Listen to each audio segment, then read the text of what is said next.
operácie Neptune Spear, v rámci ktorej bol aj zabitý Usama bin Laden. I takže dal. Takže boli to Rangers a Delta Force.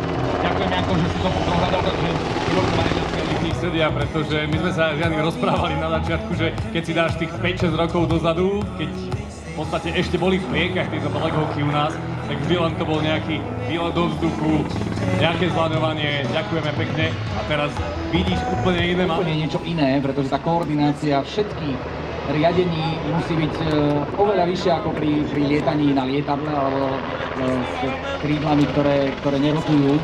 A to visenie, charakteristický tvar. Konštrukcia, ktorá dodnes samozrejme slúži v rôznych podobách po vojenskej alebo civilnej aviácii. úklon na poďakovanie aj na severnú stranu letiska. Mávame, tlieskame.